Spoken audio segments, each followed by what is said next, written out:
Good evening, everyone, and welcome to the final episode of Season 2 of Bright Spots. I am so excited that you are here this evening, or perhaps you're watching this later today or tomorrow. Whenever it is you're watching it, I'm glad you're here.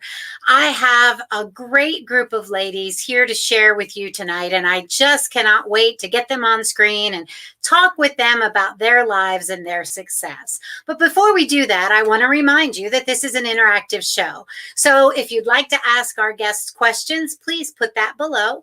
Drop us a little note. Let us know where you're tuning in from and ask any question that you'd like. We are here to answer your questions all about success and single parenting.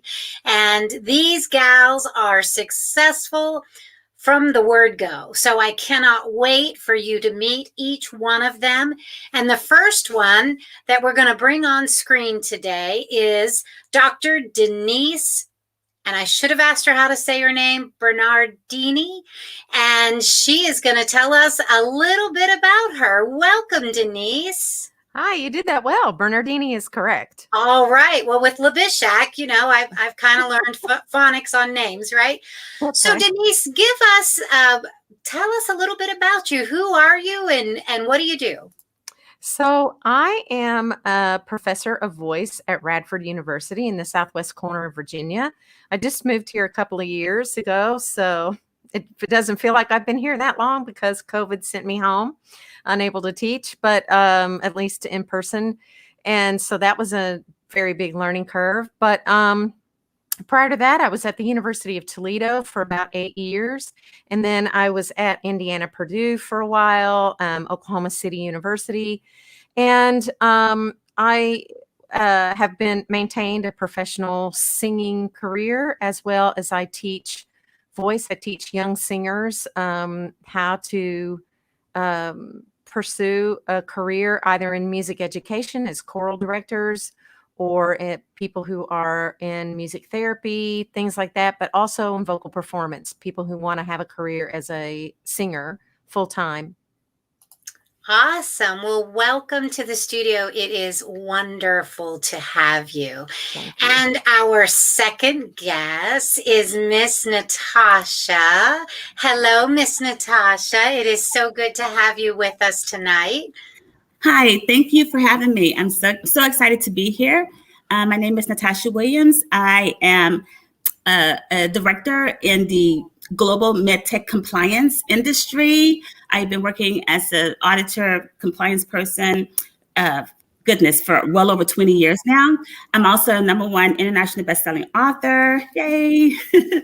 I'm an international speaker. I have traveled to over 60 countries and counting. Hopefully, I can't wait to get back on the road. I'm also a certified life coach and a board certified credit repair consultant. So I also, outside of my corporate job, I founded a company called New Future Credit Solutions, and we want to empower people to live their best life. So that's what I'm doing too. I'm trying to build that, especially during COVID. There's so many people who have just lost focus, lost hope, and so we're trying to help people repair their life and say you can still live a good life. Well, how wonderful, Natasha. That sounds fabulous. And finally, and I know that my intro said I had 4 beautiful women guests this evening, but one of them has not been able to join us just yet. And if she does show up late, we will pop her in. But to round out this evening's panel, we have Miss Paula. Hello, Paula. Paula, I think you are muted, my dear. I did it right. All right, so tell us a little bit about you, Paula. I'm an international best-selling author. I'm an international speaker. I am right now focused on doing online workshops about ending gossip, negative gossip in the workplace and breaking glass ceilings. I also have a new online business directory called Better Planet Business. I actively promote businesses that donate money to charities and nonprofits on social media. And I have another directory called My Record Now to give positive identities to people with mugshots. Not everyone with a mugshot deserves a mugshot. And people who deserve a mugshot and have served their time deserve a positive identity so they can live positive lives. That's what I'm doing. Oh my goodness, if that doesn't sound like a bright spot, I don't know what is. That sounds wonderful. So, we all got together through the Women's Speakers Association, and we wanted to bring some folks on to talk about single parenting. I received several messages through our Bright Spots chat asking about professional women, how they became successful despite being a single solo parent. So we're going to dive in, ladies, and we're going to talk a little bit about that. So the first thing that we're going to talk about is, what was the single biggest struggle for you when you became a solo parent? And we're going to start with Miss Denise. I think the biggest struggle for me was realizing I never thought that my children would be one of the numbers, one of those kids from a broken home. And I think that was my biggest struggle, was just really not feeling super guilty, not having lots of regret about that, and feeling less than. I mean, it really did a number on my own self-esteem, and it made me um, feel like I wasn't as good as a lot of the other folks around me. I struggled with that, with some self-identity things. Okay. And Natasha will ask you the same question. What was your biggest struggle? Oh my goodness, there's so many. There were so many.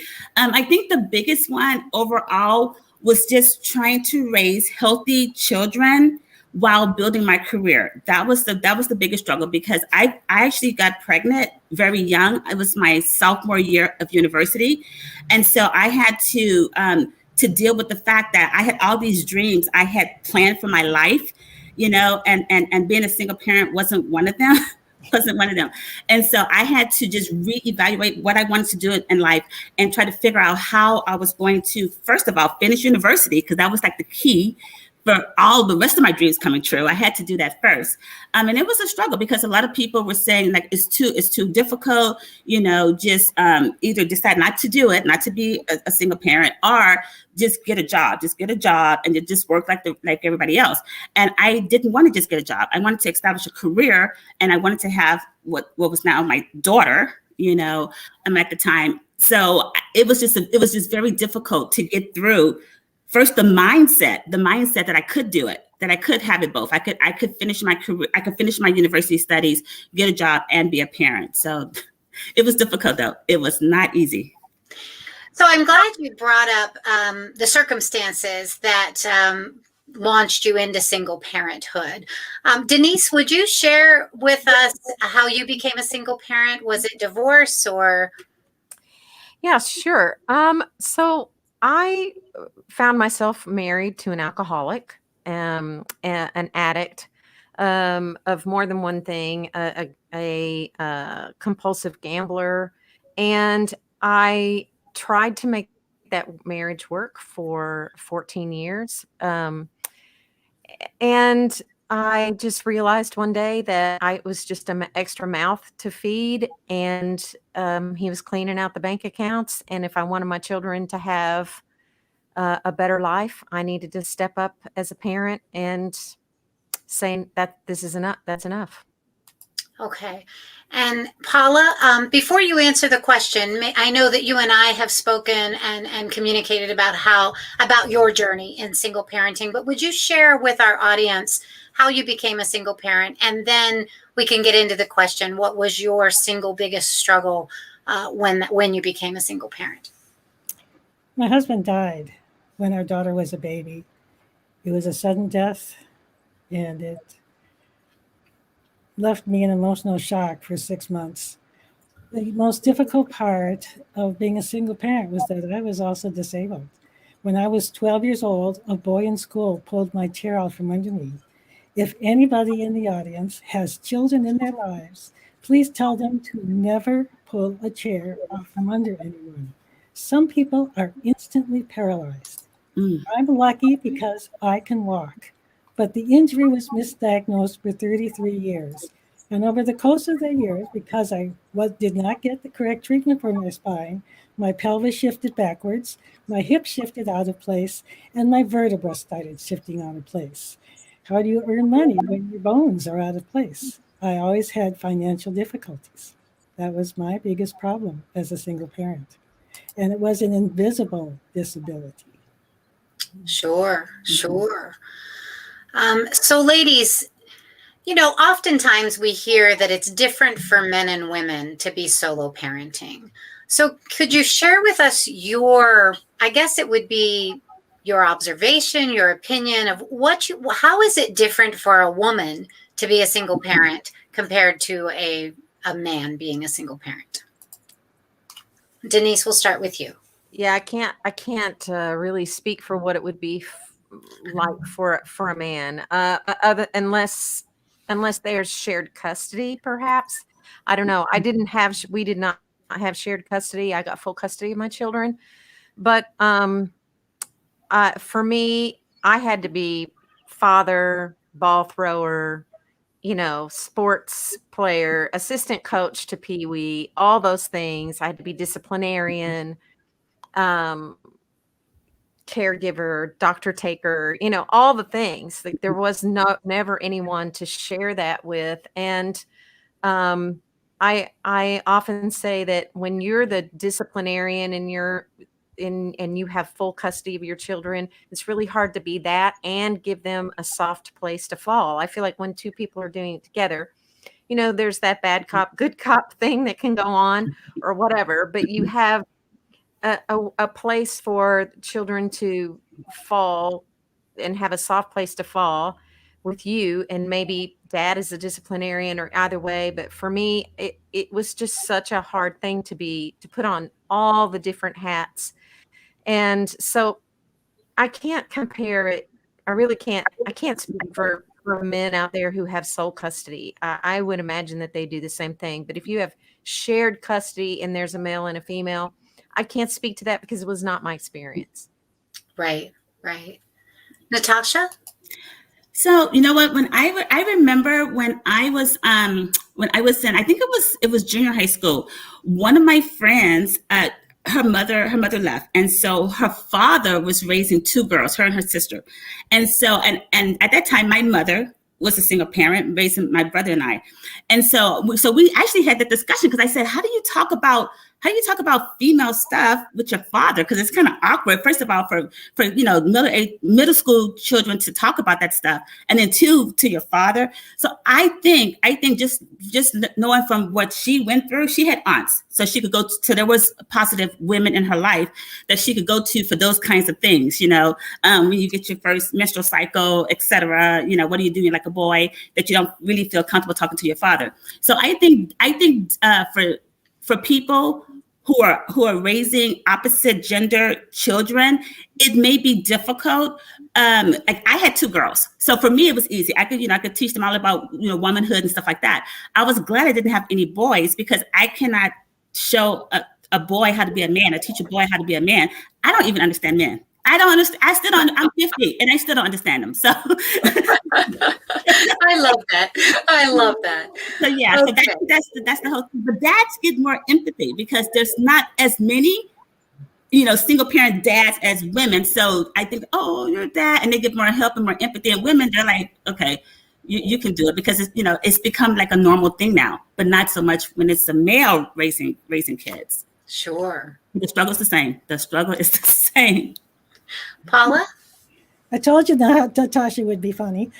I didn't know any single fathers when I was raising my daughter. I did a little research though, and apparently single fathers are better off financially, probably in part because they can get better paying jobs. And more single fathers have cohabiting partners than single mothers. Interesting. Mm-hmm. Very interesting.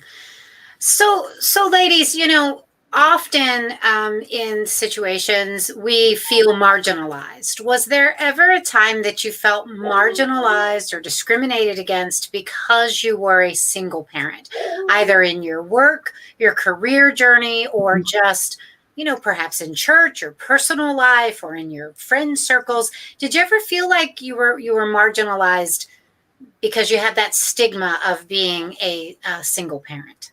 And Denise, we'll start with you. Sure.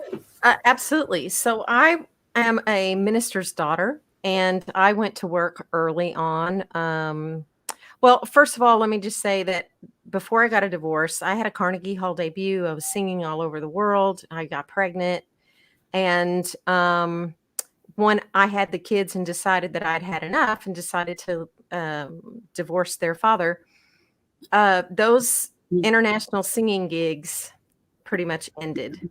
And I knew that I needed to go back to school in order to not be teaching like at a high school somewhere. I was living in Oklahoma. Oklahoma teachers their pay is terrible.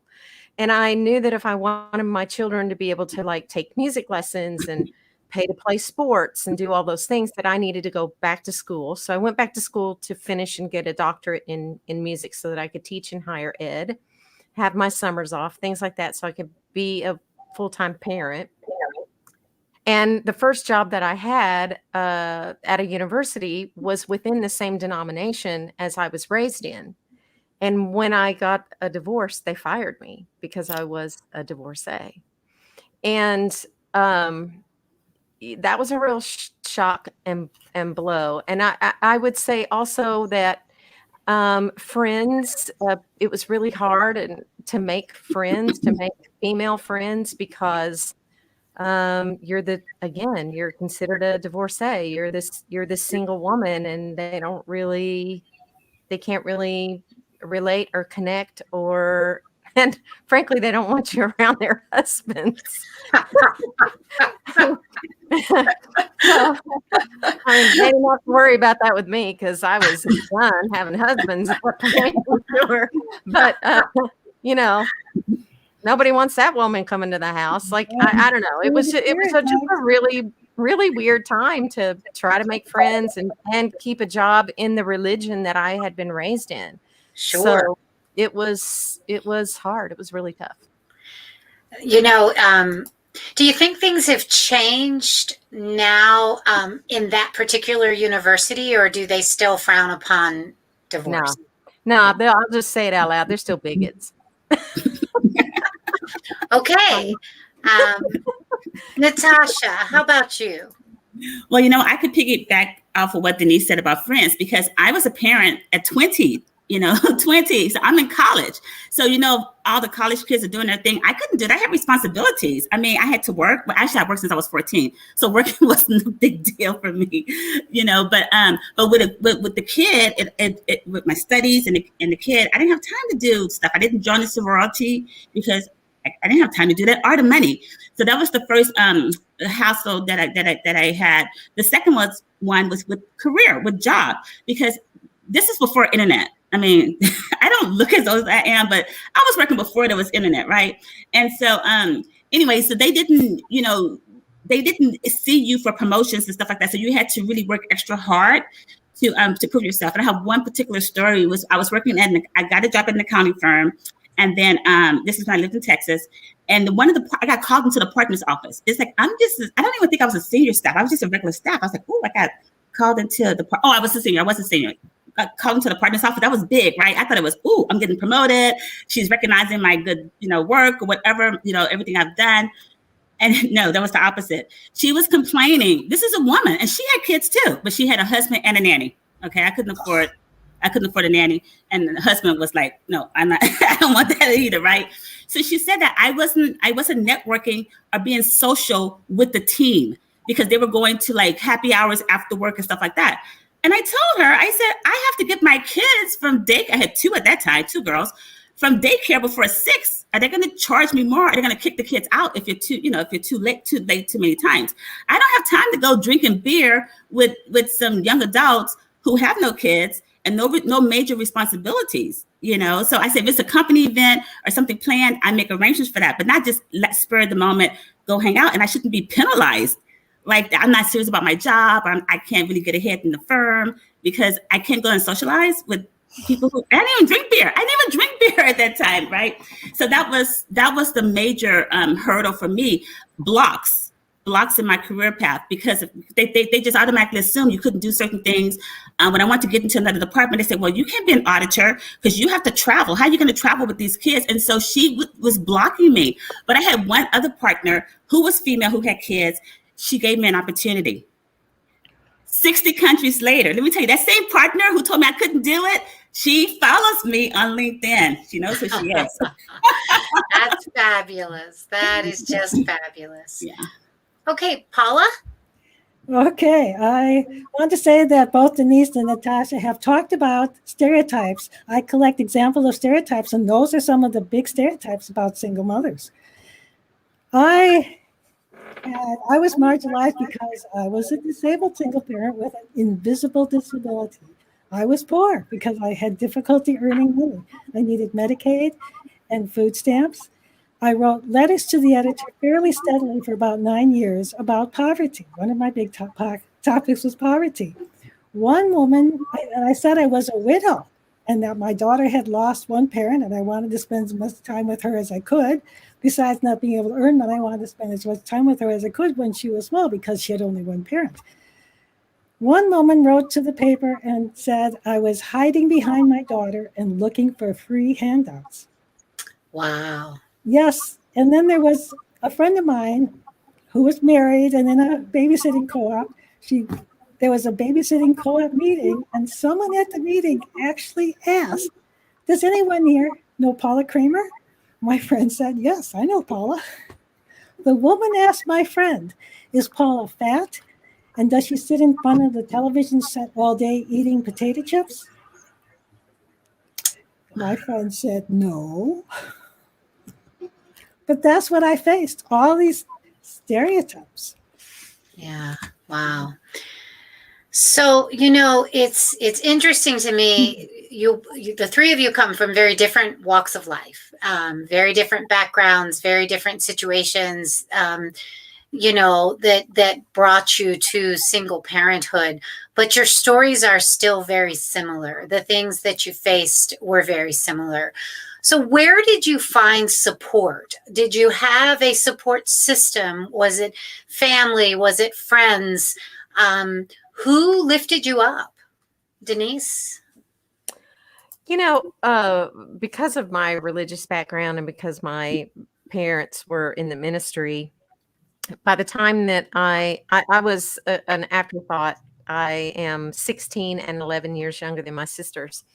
And so my parents were relatively older when they had me. And because of that, when I did get a divorce, my parents were retired from the ministry. But I was dreading telling them. I had hidden his alcoholism, helped him hide it and enabled him in many ways over those 14 years. And I did not want to tell my parents. And I really did not want to tell them that I was getting a divorce, because divorce is something you don't do. I mean, unless the man has an affair, he can beat you, he can do whatever. But unless he's having an affair, that's the only real biblical reason to get a divorce, right? So I was really afraid that by telling my family that I would lose my family, and that my family would be like, well, we don't support that. And I was going to leave anyway. I was fully prepared to be ostracized. But when I told my family, and I did it at a Cracker Barrel because I didn't want a scene. And when I told them, what I was up against and some of the things that he had done, to myself and to the boys, my parents didn't miss a beat. My dad was like, "It's a good thing I don't own that shotgun anymore." I mean, they were like, all the religion went out went out the window. Somebody's hurting their child and their precious grandsons. And my parents stepped up. They were like, what do you want to do? And when I decided to go back to school full time and pursue a doctorate, my parents were like, "We'll watch the kids till you get home. We'll do whatever you need us to do till you get this done." And so my family, my parents were my heroes in that experience. So I am also a PK. My dad is a retired Baptist preacher, and I'd like to think that maybe religion went out the window, but God stepped in, and their faith is what brought them, to you, to embrace you and help you. Sure. I know that when my sister went through a divorce, a very ugly divorce, had similar situations. My parents embraced her as well, and helped her get back on her feet. So it's good to know that, and I think they raised good parents that would do the same thing. I'm sure you each would do the same thing for your children as well. So Natasha, where did you find your strength? Oh my goodness. Let me tell you, I was talking to one of my colleagues a couple of years ago about this, because she was complaining. She had 2 kids. She had 2 nannies. 2 nannies. I was like, 2 nannies? Why do you need 2? One for each kid, because they were different ages. Say, you and a housekeeper and a cook. Okay, so she said, well, you understand how it goes, because they were getting a divorce, and I was like, no, I don't. Because you see, when I was a parent at 20 years old, I didn't really have any support. My boyfriend at the time, we were young. He was still in school too. He was in school, so he could barely, support himself. And my grandmother, my mother did step in through my university years, but when I graduated, I couldn't get a job, like not the job that I wanted that was going to propel me forward in my career where I was living. I was in a small town, Louisiana. And so I had to move. But when I moved, I was moving somewhere where I didn't have any support. Nobody, no relatives. I think I had 1 or 2 friends there, but I didn't want to ask people to help me. So I had to do it all by myself. And this is like with no financial support. So, and I was just working hard, and it was like God, which I like to call the universe, helped me, because there was so many miracles, because people don't understand, how did you do all that? How did you do that? Because it was so hard. It wasn't easy, but I think it's because of my faith. I kind of wrote about this in the Voices book about my story. I always knew what I wanted to do, and I just had the mindset that I was going to do it. And no matter what obstacles came across my way, I would find another opportunity, another door, another window, somewhere else to make it come true. And I really relied on my faith. I grew up, Christian. And my intuition, I had to self-motivate myself, because I had nobody to motivate me. People would say, well, you can't do this, just give up, just quit. It's like, no, I refuse to do it. So it just took a lot of praying, a lot of crying. Let me tell you, a lot of crying. Every time when I was in university, I cried because I wanted to quit. It was so difficult. But then I said, wait, if I cry now, if I quit now, this is my life, the rest of my life. And I was like, I can't cry the rest of my life. I don't want to be miserable the rest of my life. So I just knew once I graduated, I would be able to get a good job and everything would work its way out. And let me tell you, I think my angels are some ninjas. My angels are some ninjas. Every single time I needed something, it was like a miracle would happen. I couldn't afford daycare anymore, because I made too much money to pay for 2 kids for daycare every week. But so I couldn't get help. But I didn't have enough money to pay for it. And I just was praying, like, how am I going to do this? And I met a lady who had some kids, and I had seen her before. And I was like, well, where did these kids come from? She said, there's a lady from Louisiana who babysits kids, who lived right across the street from me. Instant babysitter. And she was reasonable. I'm telling you, every single time I needed something, it showed up. Whether it was a car, I needed a car. I was taking the bus, and the company was moving. I needed a car, and I prayed on it. And I was dating this guy, and he said, let's go to the casino. And I was like, I don't have money for the casino, really? And he was like, well, just come watch me. And so he said, okay. So when we went to the casino, he gave me like $1 to put in this slot machine. I was like, $1? I pulled the trigger, the handle. I won $20. So I said, okay, I'm going to play off this $20. The third trigger, I hit the jackpot. How cool is that? $800. And my friend was on the car for $800. I had $800 just like that. So that's how I survived. Through the grace of God and following my intuition. And had I followed my intuition, when I got pregnant, I wouldn't have gotten pregnant. But anyway, that's another story. But ever since then, I call it my spidey senses, and I follow that, because every time I do, something great happens, and when I don't, the opposite happens. So that's been my story. So I believe in the power of prayer. That's how I made it. That's how I made it. That's the only excuse I have for it. Or good luck. But hey, you pray, you have good luck. That's right. Well, Paula, how about you, my dear? My support group is always other single mothers. And I listened to something I said to myself as a teenager and found my home. I grew up near Chicago, and in high school, some of my high school classmates talked about going to the university in Stevens Point, Wisconsin. And I thought to myself, well, that would be a nice place to live. I grew up in Chicago. My husband was from Wisconsin. We moved to Wisconsin. After I died, I moved back to my parents' house for a year and a half. And I decided to come to Stevens Point because I thought it would be a great place to live. And it turned out to be exactly true. I first met single mothers in the community. And then I started college at 35 and met more single parents. I started college when my daughter was 7. Met more single parents in college. And it was those other single mothers that got me through being a single mother. Oh, that's That's wonderful. Do you still have connection with some of those women today, Paula? Yes. Oh, yes, I do. One of You them, have a bond. yeah, one of them goes back 40 years now. Wow. So, ladies, I'd love for you to share a personal story that maybe was your aha. Let's talk about your careers now. What was your aha moment when you knew what you wanted to do with your life? You knew what your purpose and your passion was.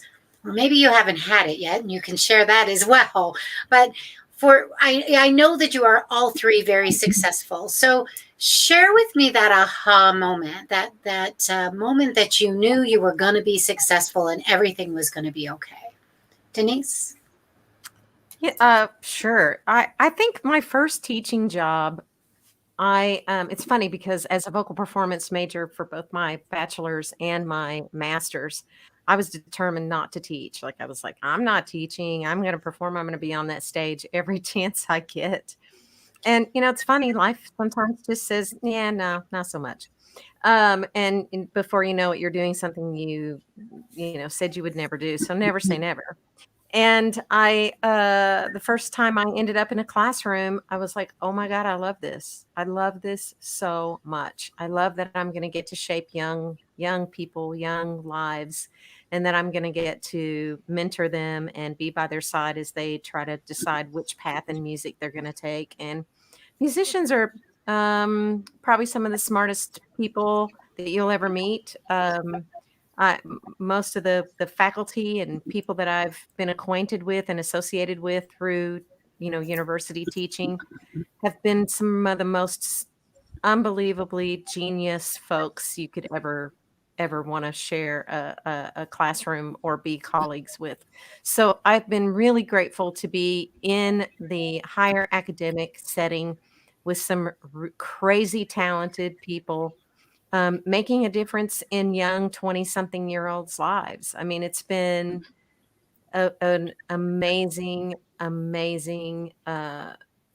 career for me. And to be able to sing as well during all of that, and to travel and sing all over the world and teach all over the world, has been way more than I ever thought that would happen, when you are faced with divorce and raising two children.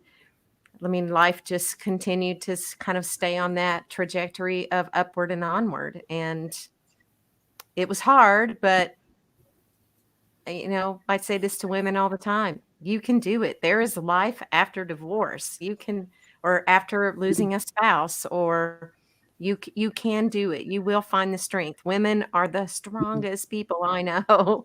And you can do it. And when people are like, oh, I'm so impressed by what you can do. I can't believe you were a single mother and you did all that. And I'm like, really, don't be impressed. There are thousands, if not millions, of women doing this every day. We are a super beings. Women are. Yeah, that's awesome. That's awesome. Resilience. Yeah. Resilience. Natasha? Yeah. Oh, that I love what she said. I agree 100%. Let me tell you, if men had to bear children, we'd probably be extinct by now. If we could get through childbirth, we could get through anything. But the aha moment happened for me actually when I was 16 years old. So this is before I had kids or anything like that. I knew what I was going to do. I knew exactly what I was going to do. I knew I was going to have a job where I traveled the world having business meetings. I didn't know exactly like what kind of business meetings, but that's what I knew. I knew it inside, like innately to the white meat. I knew that that's what I was going to do. Fast forward, I'm in university. I'm 19 and pregnant. Okay, how does that work with my dream? So, but you know what? I never gave up. I never gave up hope on it. I gave up the how was going to happen. I didn't know how it was going to happen. I just knew it was going to happen. So I focused more on what I wanted to accomplish, and the how was going to be however the universe made it. And so I just did one step at a time. Of course, I got discouraged because it was hard. It was difficult. And I finally when I was working for that firm, I got an opportunity to work overseas. Okay, now I have two kids. No support. And it was in Germany, and so my Ich spreche ein bisschen Deutsch, but it wasn't perfect. And it's like, how am I going to go overseas to a foreign country with these kids? I think they were young; they were maybe 2 and 7 at the time, with no help. There was no help, and I didn't want to let fear stop me. But it was just being rational and logical. I'm a Libra, so I'm always balancing scales. And then I said, you know what? It's not the right time. And then something inside me said, okay, this is not the opportunity. This is just to show you that you can do this, just not right now. And so I just focused on building my skills, building my expertise. And I thought, okay, even if I have to do this when I'm 40 years old or 50 years old, at least I'm going to do it. Right now, I'm going to build. I'm going to build, grow up these kids and stuff. And and my girls are amazing, right? And didn't have any problems with them. But I didn't have to wait that long. It was 5 years later, an opportunity fell in my lap. And we worked out the situation. I did not move overseas, but I was traveling. I went for a job interview, and the manager said, do you have a passport? I said, yes. She said, we have to go to France, Germany, and the UK this summer. Is that going to be a problem? And I was like, no, not a problem at all. And then I was like, in the interview, inside, like, oh my God, it's happening. It's finally happening. And then I had to figure out what we do with these kids. It all worked out. A girl at work was doing dog sitting, and I said, I have a dog. I wonder if she would do dog sitting with some kids thrown in. And so, and she became, and that's how I presented it. I have a dog. I have some kids too. And she agreed, and she watched the kids up until, I think my daughter was she was 18 or 19. And she said, Mom, I mean, come on, do we still need to have somebody with us when you're traveling out of the country? You know, because she could take care of her sister, because she was already in school studying to be a chef. So, wow, what a great story, Natasha. Thank you. And Paula, how about you? What was your aha moment as you struggled to find work, and when did you know you had found your passion? I was always passionate about writing. I started writing in 2nd grade and just kept on writing. And something like Natasha, when I was a teenager, I knew I was going to have influence around the world. I didn't know how I was going to have influence around the world. I just knew I would. And then in the last semester of college, senior, I finally managed to fit in COM 101, the speech class. I had to take all the other classes that I needed to take first, and then COM 101 came in at the end. I was doing a talk. I did a talk one day, and afterwards there was one other non-trad student in the class. After I did my talk, the other non-trad came up to me and asked, what was your grade on your last speech? I said, it was an A-. I considered this non-trad student the best speaker in the class. She said to me, you'd think you and I could get straight A's.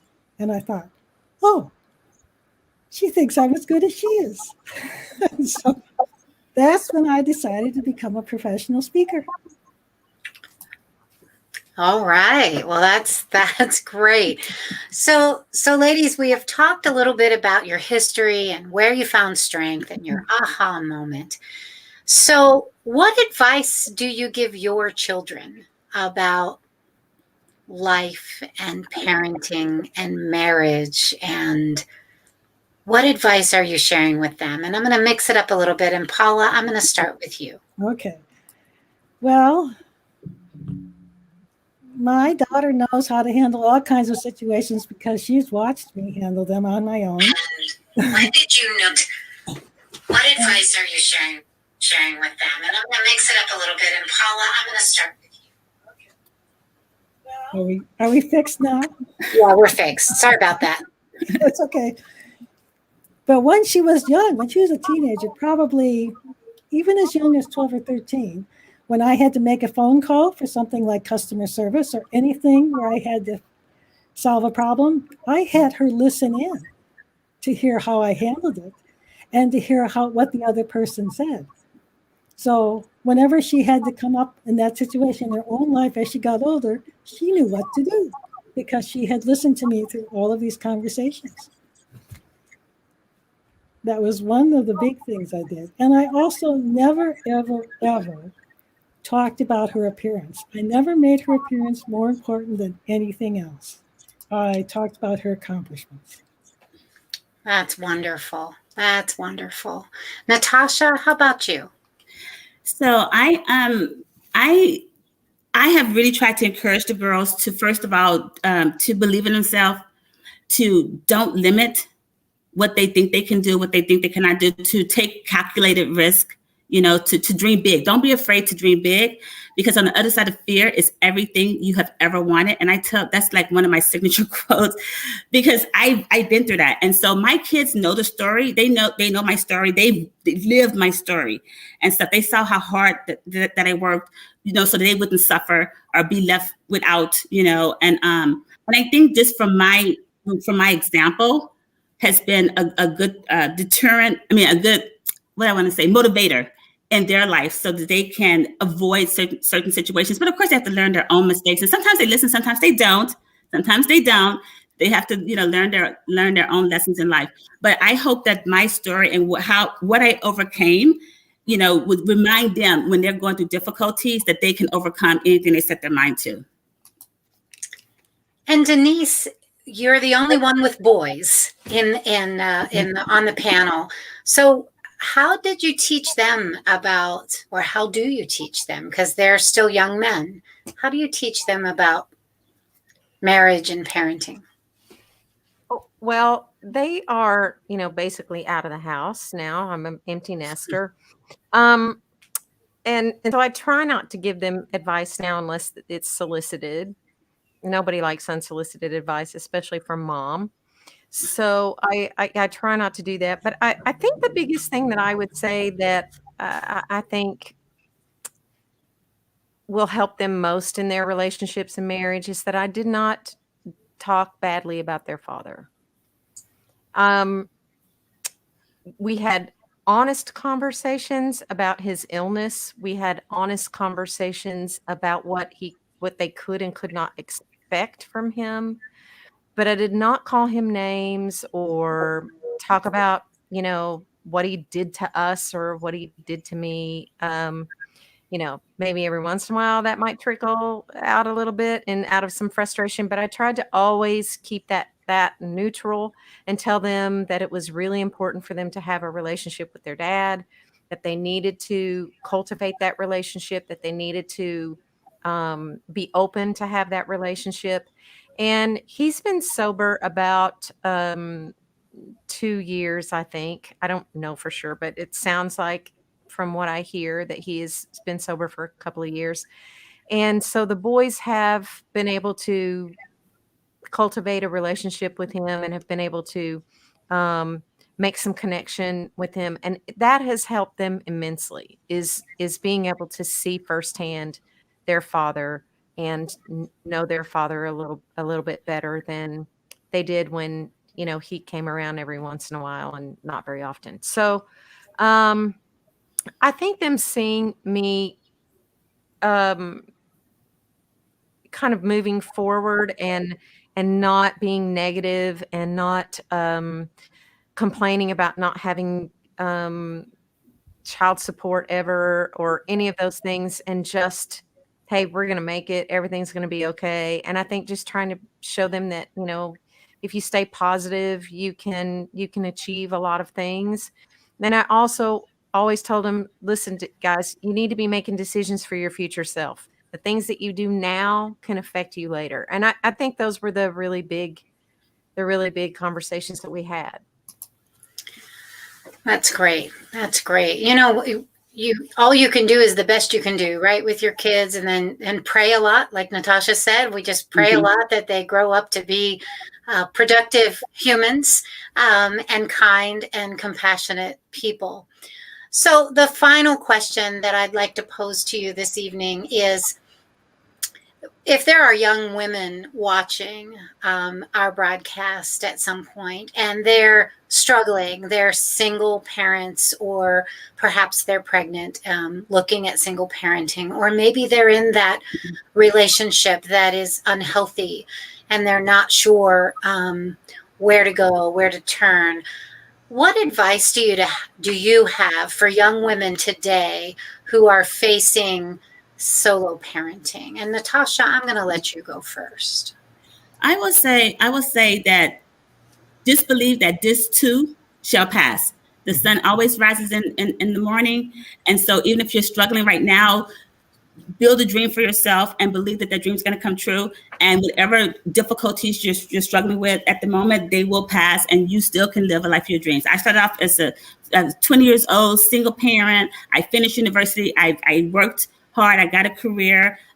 Now I'm an international best-selling author. I've traveled to 60 countries and counting. I started my own company. Life gets better.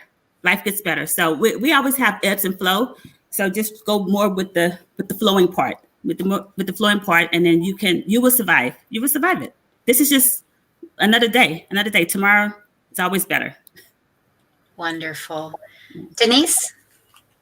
Yeah, I like what Natasha says. I think that there are a lot of organizations out there for single parents, and especially for women. I would look for an organization that can help you if you find yourself alone and without family and things like that. I'm so grateful that women now, that we as women are not taught that we are not complete without a man. I'm so happy that that's not something that people believe anymore, or I think the majority of us don't believe that anymore, and that you can accomplish anything without a significant other if that's how life appears for you. And if you don't have family, there are organizations that can help you. And that I'm also really grateful that there's not the stigma on single parenthood that there used to be. I think we've come a long way as a society in that, and that there are people who are willing to help you. You have to reach out. You have to find out what those organizations are. Lots of states have a variety of ways to help single parents, male or female, have a way to help a single parent do the best that they can with their children and for their children. And your life with your child will be like no other life. They will bring you so much joy, even though it's hard and even though it seems like it's an insurmountable task. But your children are worth it. They're worth every bit of whatever hardship life throws at you. Kids are amazing and worth it for sure. And Paula? Focus on the positive. Listen to positive words and speak positive words.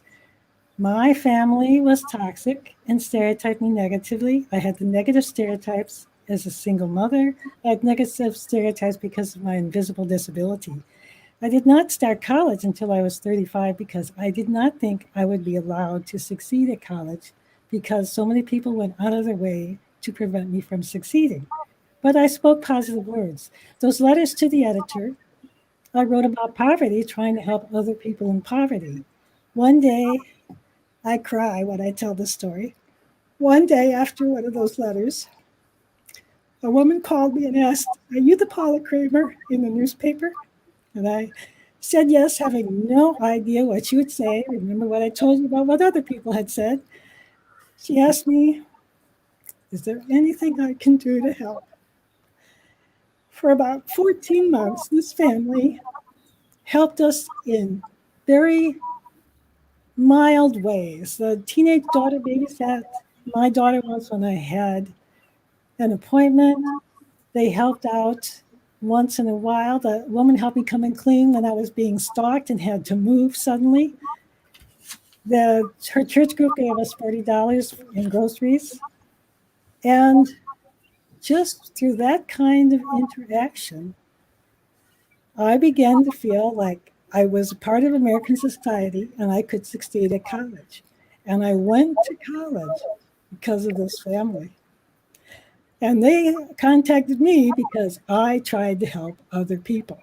So be positive, listen to positive words, take positive actions, and speak positive words. Well, ladies, it has been a pleasure to have you on the final episode of my second season of Bright Spots. You've truly shone a light on the subject, and you've brought your light forward. And I just encourage you to continue to shine your light. And I will tell you that kids are wonderful. They bring incredible joy. I have 2 granddaughters now, and you want to talk about joy, unbelievable joy in grandchildren. So you just wait. None of you are grandmas yet, but Yeah. you are, Paula? I'm older than I look. I'm 70. Oh my gosh. Well, God bless you. Yes, I have 2 granddaughters, a 6-month-old, and one will be 4 years old in July, and 2 granddaughters that the sun rises and sets in them, which is why I'm taking the summer off so that I can spend time with them. So I hope to see each of you in the Bright Spot studio in the fall. I hope that you will come back and do a solo show and we can tell your whole story or talk about whatever you want to talk about. I would love that. Thank you. Thank you. You're very welcome. God bless you all and have a wonderful summer. Thanks, Lori. It was my pleasure. Thank you. Bye-bye, Bye, ladies. guys. Bye. Well, folks, that does end the final episode of season 2 of Bright Spots. I am so glad that you join me each and every week. I encourage you to have a fabulous summer. Keep shining your light and come back in the fall for more episodes of Bright Spots.